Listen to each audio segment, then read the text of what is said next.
Hello students, welcome back to this your channel. So आज हम discuss करने वाले इस लेक्चर के अंदर हमारी एक्सरसाइज 4.4 जो कि बेस्ड है हमारी minors and cofactors of elements के ऊपर। तो देखिए, किसी भी डिटरमिनेंट के अंदर माइनर्स और कोफैक्टर क्या होते हैं। तो लेट्स सी। जो माइनर्स है हमारे पास, लेट ए, जो A I J be a square matrix, A कोई भी स्क्वायर मैट्रिक्स है ऑफ ऑर्डर एन, किसी भी ऑर्डर की एन ऑर्डर की स्क्वायर मैट्रिक्स है। तो so that determinant of A is equal to A I is determinant, then determinants obtained by, तो जो डिटरमिनेंट है, कौन सा डिटरमिनेंट, जो आपको मिलता है by deleting row and columns, उस रो और कॉलम को हटा करके या डिलीट करके, इन विच एलिमेंट लाइज, जिस एलिमेंट, जो एलिमेंट जिस रो में है और जिस कॉलम में है उसको हटा करके बाकी जो एलिमेंट्स है उसका जो अगर हम डिटरमिनेंट लेकर के जो डिटरमिनेंट निकलता है हमारा, उसी को ही माइनर कहा जाता है उस एलिमेंट का।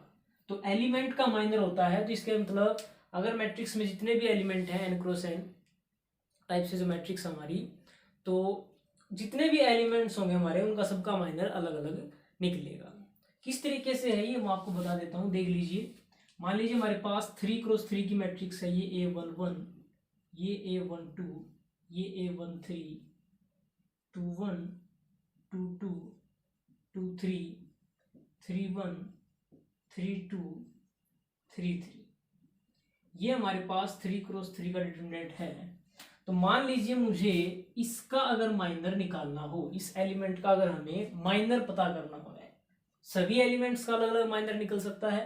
इस एलिमेंट्स का माइनर किसे कहेंगे, यहां ध्यान दीजिए, determinants obtained by deleting row and column in which element lies. ये जो एलिमेंट जिस रो और कॉलम के अंदर है, मींस ये इस कॉलम, फर्स्ट कॉलम के अंदर है एंड फर्स्ट रो के अंदर है, तो इसको और इसको हम हटा देंगे तो बाकी जो एलिमेंट बचते हैं, ये जो एलिमेंट बच गए हमारे, इनका अगर हम डिटरमिनेंट लेंगे, means A22, A23, A32, A33, तो ये 2x2 की मैट्रिक्स बनती है और इसका डिटरमिनेंट हम इजीली ले सकते हैं कि A22 multiply A33 minus A23 की मल्टीप्लाई A32 के साथ। तो ये जो है, ये डिटरमिनेंट किसका निकल के आएगा, माइनर किसका निकल के आएगा, 1 एलिमेंट का। तो माइनर को दिखाएंगे हम कैपिटल M से, किसी भी एलिमेंट की उसकी पोजीशन लिखेंगे, ये इस तरीके से जैसे हम एलिमेंट्स के अंदर पोजीशन लिखते हैं, फर्स्ट रो का और सेकंड कॉलम का। इसी तरीके से अगर मुझे, मान लीजिए अगर इसका, अगर मुझे इस एलिमेंट का अगर मुझे माइनर पता करना है, it means M22, second row and second column, तो क्या करूंगा मैं, सेकंड रो और सेकंड कॉलम को हटा देंगे। तो हमारे पास अगर इसको और इसको हटाया जाए तो क्या बचेगा, एक तो ये बचेगा हमारे पास A11, A13 और A31 एंड A33। तो इस तरीके से ये जो डिटरमिनेंट आएगा, यही क्या होगा हमारा, इस डिटरमिनेंट की वैल्यू हमारी माइनर होगी कौन से, 2 पोजीशन वाले की। तो ये होगा हमारा A11, A33 minus A13, A31। तो इस तरीके से हमें हर एलिमेंट्स का माइनर निकाल सकते हैं। उसके बाद है हमारे पास कोफैक्टर। क्या होता है कोफैक्टर, तो माइनर मेरे हिसाब से आपको समझ में आ गया होगा अच्छे से। उसके बाद हम आते हैं कोफैक्टर। कोफैक्टर क्या होते हैं, देखिए, इन्हीं को cofactor of element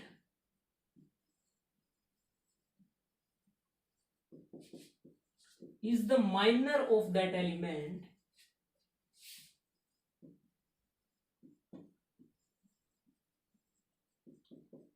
with sign -1i plus j।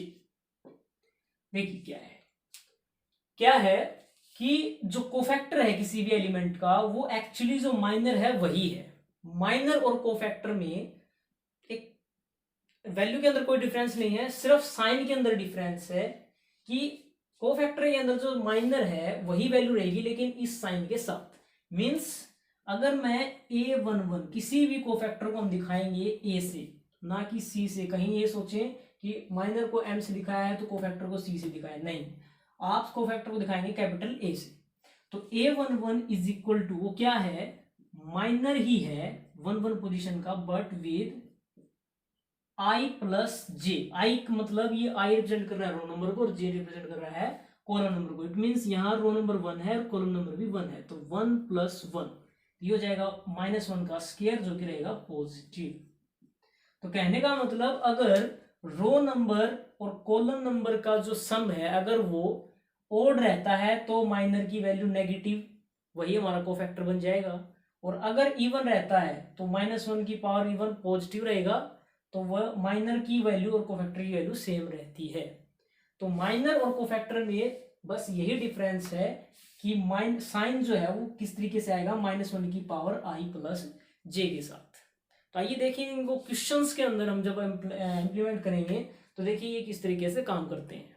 तो देखिए मेरे पास है फर्स्ट पार्ट, इसमें आपको 2 × 2 का जो डिटरमिनेंट दिया हुआ है, तो आपको क्या करना है, इनमें सभी एलिमेंट्स का माइनर भी लिखना है और कोफैक्टर भी लिखना है। देखिए माइनर बनेंगे हमारे 4, M11 M12, उसके बाद सेकंड रो का first element M21 and M22। तो यहां देखिए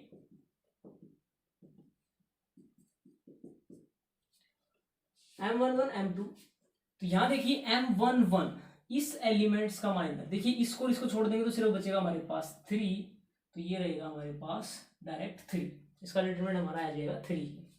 M12 इसका जब निकालेंगे तो इसको छोड़ेंगे तो हमारे पास बचेगा सिर्फ 0, तो ये बनेगा 0। M21 इसको छोड़ेंगे तो बचेगा हमारे पास -4। M22 तो सेकंड रो और सेकंड कॉलम को छुपाएंगे तो हमारे पास बचेगा सिर्फ 2, तो ये तो है इजीली हमारी माइनर की वैल्यू। उसके बाद cofactor A11 A12 A21 and A22। तो देखिए कोफैक्टर कैसे, -1 की power row number and column number 1 + 1, और जो माइनर है कितना आ रहा है इसका 3। उसके बाद 1 2 -1 की पावर 1 + 2, और इसको छुपाएंगे तो वही बचेगा हमारा 0 मल्टीप्लाई में। सिमिलरली -1 की पावर 2 + 1, और माइनर कितना है -4, एंड -1 की पावर 2 + 2, और माइनर कितना हमारा 2। तो यहाँ देखिए 3 की मल्टीप्लाई करेंगे 1 + 1 2, तो -1 का स्क्वायर +1 देगा, तो ये हो जाएगा हमारे पास +3। 0 की मल्टीप्लाई करेंगे तो ये आ जाएगा 0। 2 + 1 3 पावर -1 की पावर 3, तो -1 रहेगा, और -4 से मल्टीप्लाई करेंगे तो माइनस से माइनस कैंसिल, ये आएगा हमारा 4। सिमिलरली 2 + 2 4, -1 की पावर 4 +1 रहेगा, +1 की 2 से मल्टीप्लाई रहेगा हमारा 2। तो इस तरीके से आप इसके जो माइनर और कोफैक्टर निकाल सकते हैं। उसके बाद हम 3 × 3 का डिटरमिनेंट ले रहे हैं एक, मैं ले रहा हूँ एज एग्जाम्पल सेकंड का सेकंड पार्ट। तो देखिए कैसे है, यहाँ पर आपको इन सभी का माइनर और कोफैक्टर पता करने हैं। तो देखिए माइनर कैसे, M11 M12 and M13, similarly M21 M22 and M23, उसके बाद M31 M32 एंड M33। ये सारे हम कैलकुलेट करेंगे। फर्स्ट रो फर्स्ट कॉलम, तो इसको छुपाएंगे तो हमारे पास ये बचेगा, जो कि कितना है हमारे पास 5 - 1 1 2। तो जब इसको सोल्व करेंगे तो 5 2 = 10, -1 की 1 से मल्टीप्लाई -1 एंड माइनस +1, तो ये हो जाएगा हमारे पास 11। इसकी जो वैल्यू है वो कितनी आ जाएगी हमारे पास 11। 1 2 इसका जो है इसका निकालना हमें, तो इसको छुपा लेंगे तो ये हो जाएगा 3 की 2 से मल्टीप्लाई 6 माइनस, और 0 की -1 से मल्टीप्लाई 0, तो ये आ जाएगा हमारे पास 6। उसके बाद M13 देखिए first row and third column को छुपाएंगे तो 3 की 1 से मल्टीप्लाई 3 माइनस 0 की 5 से मल्टीप्लाई 0, तो ये हो जाएगा हमारे पास 3। उसके बाद M21 क्या हो जाएगा, इसको छुपाएंगे तो 2 की 0 से मल्टीप्लाई 0 माइनस एंड 1 की 4 से मल्टीप्लाई 4, ये हो जाएगा हमारे पास -4। M22 सेकेंड रो और सेकेंड कॉलम को छुपाएंगे तो 1 4 0 2, 2 की 1 से मल्टीप्लाई 2 माइनस 4 की 0 से करेंगे तो 0 माइनस करेंगे तो सिर्फ 2 ही बचेगा। सिमिलरली सेकेंड रो का थर्ड कॉलम, सेकेंड रो और थर्ड कॉलम में इसको छुपाएंगे तो 1 की 1 से मल्टीप्लाई 1 माइनस 0 की 0 से मल्टीप्लाई 0, तो ये रहेगा 1। उसके बाद 3 1, तो फर्स्ट थर्ड रो का फर्स्ट कॉलम को छुपाएंगे तो -1 की 0 से मल्टीप्लाई 0 माइनस 4 की 5 से मल्टीप्लाई 20। उसके बाद 3 2, थर्ड रो फर्स्ट कॉलम छुपाएंगे तो 1 की -1 से मल्टीप्लाई -1 माइनस 4 की 3 से मल्टीप्लाई करेंगे तो ये हो जाएगा 12, तो ये हो जाएगा -13। उसके बाद थर्ड रो थर्ड कॉलम को छुपाएंगे, 5 की 1 से मल्टीप्लाई 5 माइनस 3 की 0 से मल्टीप्लाई 0, तो ये रहेगा हमारे पास 5। तो इस तरीके से आप माइनस निकाल सकते हैं। उसके बाद कोफैक्टर अगर हम निकालेंगे तो A11, A12, A13, A21, A22, A23 and A31, A32 and A33। तो देखिए -1 की पावर, जिनमें रो और कॉलम नंबर का सम इवन आता है वो रहेंगे आपके पॉजिटिव वैल्यू, और जिनका सम आपका ओड आता है तो वो रहेंगे आपकी नेगेटिव वैल्यू। तो आप इनको कैसे कर सकते हैं, देखिए 1 and 1 + 2, तो -1 का स्क्वायर बनेगा और माइनर की वैल्यू है 11, तो ये रहेगा प्लस का 11। 1 and 2 3, तो -1 की पावर 3 नेगेटिव रहेगा, नेगेटिव ऑफ माइनर ये हो जाएगी -6। सिमिलरली 1 and 3 4 इवन है, तो ये रहेगा आपका +3। 2 and 1 5, तो इवोड है पावर -1 की, तो ये हो जाएगा नेगेटिव, एंड नेगेटिव -4 हो जाएगा +4। उसी तरीके से 2 and 2 4 इवन है, तो ये का यही आ जाएगा हमारा। एंड 2 and 3 5, -1 की पावर 5 नेगेटिव, तो ये रहेगा -1। 3 1, 3 + 1 4 होता है, इवन नंबर है तो -20 का -20। एंड 3 2 5 ओड है तो नेगेटिव आएगा, नेगेटिव नेगेटिव +13। एंड 3 3 6 इवन है तो -1 की पावर 6 प्लस रहेगा तो +5। तो इस तरीके से हम माइनर एंड कोफैक्टर बता सकते हैं। उसके बाद देखते हैं कि कोफैक्टर का यूज डिटरमिनेंट निकालने में कैसे करते हैं हम। तो देखिए जब हम डिटरमिनेंट निकालते हैं, मान लीजिए A B C D E F and G H I, तो यहां देखिए जैसे हम प्लस माइनस प्लस करते हैं तो A हम कैसे करते हैं, वही जो है रूल करते हैं हम कि इसको छुपा करके यही, और यही तरीका क्या है माइनस का भी है, तो EFHI प्लस -B, इस पोजीशन को जब छुपाएंगे तो D, ये एलिमेंट रह जाते हैं DFGI एंड +C, इसको छुपाते हैं तो ये हो जाता है DEGH। तो ये होता है हमारा डिटरमिनेंट निकालने का तरीका। अब यहां ध्यान देंगे तो ये क्या है, ये है हमारा फर्स्ट एलिमेंट, और ये क्या है इसका कोफैक्टर। और 1 और 1 जो है वैसे तो माइनर है, और 1 और 1 जो 1 और 1 का जोड़ जो है वो इवन नंबर है 2 है, तो यहाँ जो माइनर की वैल्यू वही कोफैक्टर की वैल्यू भी होगी। अब यहाँ पर यहाँ देखिए बी है, ये बी पोजीशन है, प्लस का बी किस पोजीशन का एलिमेंट है A12, तो फर्स्ट रो का सेकंड एलिमेंट है, और इसको छुपा करके हमने इस तरीके से निकाला है। तो ये क्या है माइनर, और माइनर विद नेगेटिव साइन, क्योंकि 1 + 2 जो है इसका ओड सम है, तो नेगेटिव आएगा किसमें कोफैक्टर के अंदर, तो इसको मैं विद नेगेटिव साइन बोल सकता हूं A12 का कोफैक्टर। तो प्लस उसके बाद सी एलिमेंट है A13,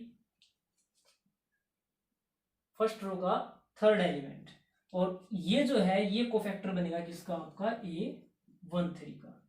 तो यहां से क्या आ रहा है हमारे पास कि किसी भी रो को उन्हीं एलिमेंट्स के साथ उनके कोफैक्टर की मल्टीप्लाई कर दी जाए, किसी भी रो को, यही काम हम R1 में कर सकते हैं, R2 में भी और R3 में भी, कि इन्हीं एलिमेंट्स के साथ इनके कोफैक्टर की प्रोडक्ट का सम वो क्या होता है हमारा डिटरमिनेंट होता है।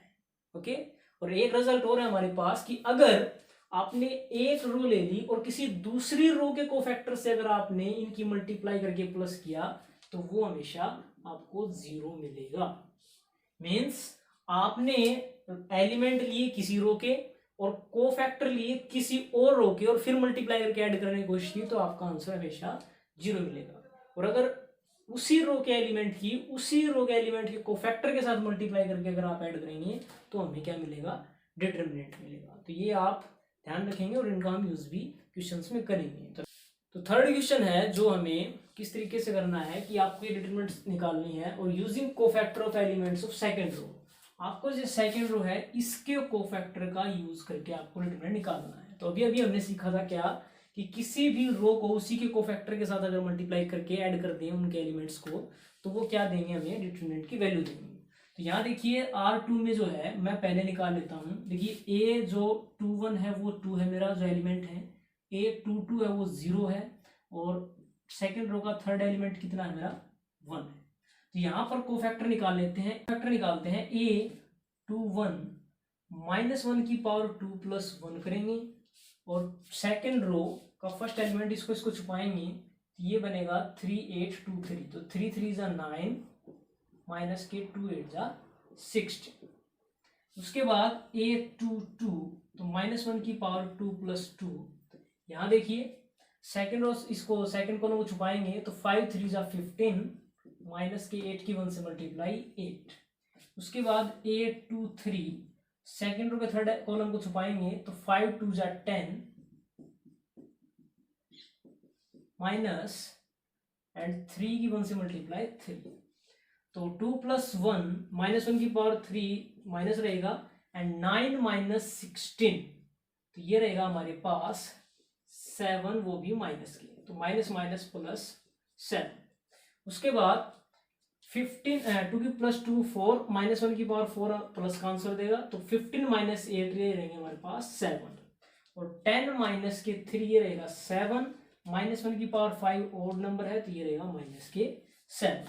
तो जो डिटरमिनेंट है वो किसकी इक्वल रहेगा, A21 की 21 के फैक्टर के साथ मल्टीप्लाई करेंगे plus 22 factor plus cofactor A23 के साथ। तो देखिए 2 की मल्टीप्लाई कराएंगे 7 के साथ प्लस 0 की मल्टीप्लाई होगी 7 के साथ एंड प्लस 1 की मल्टीप्लाई होगी -7 के साथ। तो 7 2 = 14 प्लस 0 माइनस के 7 तो ये आ जाएगा हमारे पास वैल्यू 7। इस तरीके से आपको ये कैलकुलेट करना है। नेक्स्ट भी सेम क्वेश्चन आपको using cofactor of elements of third column, fourth question, find जो डिटरमिनेंट है 1 1 1 x y z y z z x x y, इसका डिटरमिनेंट हमें निकालना है थर्ड कॉलम का यूज करके, इट मींस इसका यूज करके। तो देखिए कैसे, थर्ड कॉलम के जो एलिमेंट्स हैं ये वाला एलिमेंट होगा फर्स्ट रो का थर्ड एलिमेंट, ये है सेकेंड रो का थर्ड एलिमेंट एंड ये है हमारा थर्ड रो का थर्ड एलिमेंट। तो वो क्या है, वाई जेड है, जेड एक्स है एंड एक्स वाई है। तो जैसे डिटरमिनेंट हमने पिछले क्वेश्चन में भी किया है और हमने बताया भी था कि किसी रो के किसी एलिमेंट को उन्हीं के कोफैक्टर से मल्टीप्लाई करके प्लस करेंगे तो वो आपको क्या देगा, डिटरमिनेंट की वैल्यू देगा। यही बात कॉलम के साथ भी लागू होती है कि किसी भी कॉलम के सारे एलिमेंट्स को उनके कोफैक्टर से मल्टीप्लाई करके अगर प्लस किया जाए तो भी वो डिटरमिनेंट की वैल्यू देता है। क्योंकि हम जो है डिटरमिनेंट R1 के अलोंग भी एक्सपेंड करते हैं और C1 के अलोंग भी, या C2 के रो के अलोंग भी एक्सपेंड करते हैं और कॉलम के अलोंग भी एक्सपेंड करते हैं। तो इसमें हम क्या करेंगे, जो C3 कॉलम है उनको इन्हीं के कोफैक्टर के साथ मल्टीप्लाई करके प्लस करेंगे। तो देखिए A फर्स्ट का जो थर्ड एलिमेंट है उसका कोफैक्टर देखिए, फर्स्ट रो का थर्ड एलिमेंट का ये रहेगा z माइनस वाई और -1 की पावर 1 + 3। उसके बाद सेकंड रो का थर्ड एलिमेंट -1 की पावर 2 + 3। तो यहाँ देखिए इसको छुपाएंगे तो z माइनस का x। उसके बाद 3 को इस तरीके से -1 की पावर 3 + 3 और ये रहेगा हमारे पास y माइनस x। उसके बाद ये 3 + 1 4, -1 की पावर 4 प्लस रहेगा तो ये रहेगा हमारा z माइनस वाई। ये -1 रहेगा पावर 5 है, तो ये हो जाएगा प्लस का x माइनस का z, और ये रहेगा y माइनस एक्स। अभी हमें क्या करना है, इनके साथ मल्टीप्लाई करके आपको सम निकालना है। तो ये हो जाएगा वाई जेड की मल्टीप्लाई कराएंगे z माइनस वाई के साथ, एंड प्लस जेड एक्स की मल्टीप्लाई कराएंगे x माइनस जेड के साथ, एंड प्लस एक्स वाई की मल्टीप्लाई कराएंगे हम y माइनस एक्स के साथ। यहाँ से ये हो जाएगा हमारे पास, इसको ऐसे कैसे रहने दीजिए, यहाँ ये हो जाएगा हमारे पास प्लस का जेड एक्स स्क्वायर माइनस का जेड स्क्वायर एक्स, प्लस का एक्स वाई स्क्वायर माइनस का एक्स स्क्वायर वाई। ये हो जाएगा हमारे पास y z z minus y. देखिए y z into z minus y, इन दोनों में से अगर कॉमन लेते हैं एक्स स्क्वायर, तो ये बनता है आपके पास जेड माइनस के वाई, प्लस इन दोनों में से अगर आप x कॉमन लेते हैं तो ये बनेगा, यहाँ से मैं माइनस एक्स बाहर ले लेता हूँ, तो ये बनेगा आपके पास y square z square minus के वाई स्क्वायर। तो यहाँ इसको मैं a square minus b square फार्मूले से जब ओपन करूंगा, तो जेड माइनस वाई आप यहाँ से पूरे में से कॉमन ले लीजिए, तो ये बनेगा आपके पास वाई जेड प्लस का, यहाँ बचेगा आपके पास एक्स स्क्वायर, एंड यहाँ पर आपके पास z प्लस वाई बचेगा, तो माइनस के x into z plus y, तो z minus y y z plus का x के, यहाँ से जब आप मल्टीप्लाई करेंगे तो माइनस का एक्स जेड माइनस का एक्स वाई। तो यहाँ से इन दोनों में से आप कॉमन ले लीजिए, तो ये बनेगा आपका x into x minus Z, और यहाँ से आप y कॉमन लेंगे तो ये बनेगा आपका z माइनस एक्स। तो माइनस वाई कॉमन लेंगे तो ये भी बन जाएगा आपका x माइनस जेड। तो इन दोनों में से x माइनस जेड आप बाहर ले लीजिए, तो यहाँ बचेगा आपके पास x और यहाँ बचेगा आपके पास y। तो इस तरीके से ये आपका डिटरमिनेंट आप सोल्व कर सकते हैं। उसके बाद हमारे पास क्वेश्चन नंबर 5। इस तरीके से जो हमारे एलिमेंट दिए हुए हैं, तो आपको इसका डिटरमिनेंट फाइंड आउट करना है। तो 4 ऑप्शन हमारे पास, आपको ये चेक करना है कि वो कौन कौन से सही हैं और कौन कौन से गलत है। तो देखिए हमारे पास कौन कौन से ऑप्शन है। ए ऑप्शन है हमारे पास कि A11 की मल्टीप्लाई है A31 के साथ। तो यहाँ देखिए A11 की जो है A11 के कोफैक्टर के साथ ही मल्टीप्लाई होती है, लेकिन यहाँ पर 31 का कोफैक्टर है। इट मीन्स ये जो है आगे जो कुछ भी होगी तो ये रॉन्ग हो गया। उसके बाद बी ऑप्शन है A11 की मल्टीप्लाई A11 के साथ प्लस A12 की मल्टीप्लाई कैपिटल A21 के साथ। यहाँ देखिए यहाँ 12 है, यहाँ 21 है, तो यहाँ पर भी 12 के ही कोफैक्टर से मल्टीप्लाई होती है, तो ये भी क्या हो गया, रॉन्ग ऑप्शन है। सी ऑप्शन है हमारे पास A21 एंड A11। तो यहाँ भी देखिए यहाँ पर भी अलग अलग जो रो नंबर कॉलम नंबर हो गए, तो यहाँ पर भी अलग, ये भी क्वेश्चन जो ऑप्शन है गलत है।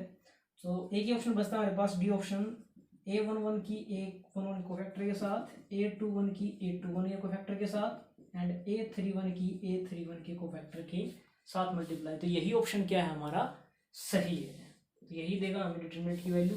तो इस तरीके से थी आपकी एक्सरसाइज 4.4। तो उम्मीद है आपको अच्छे से समझ में आ गई होगी। अगर फिर भी कोई प्रॉब्लम रह जाती है तो आप कमेंट सेक्शन में कमेंट डालना ना भूलें, और चैनल को शेयर एंड सब्सक्राइब करना बिल्कुल ना भूलें। धन्यवाद।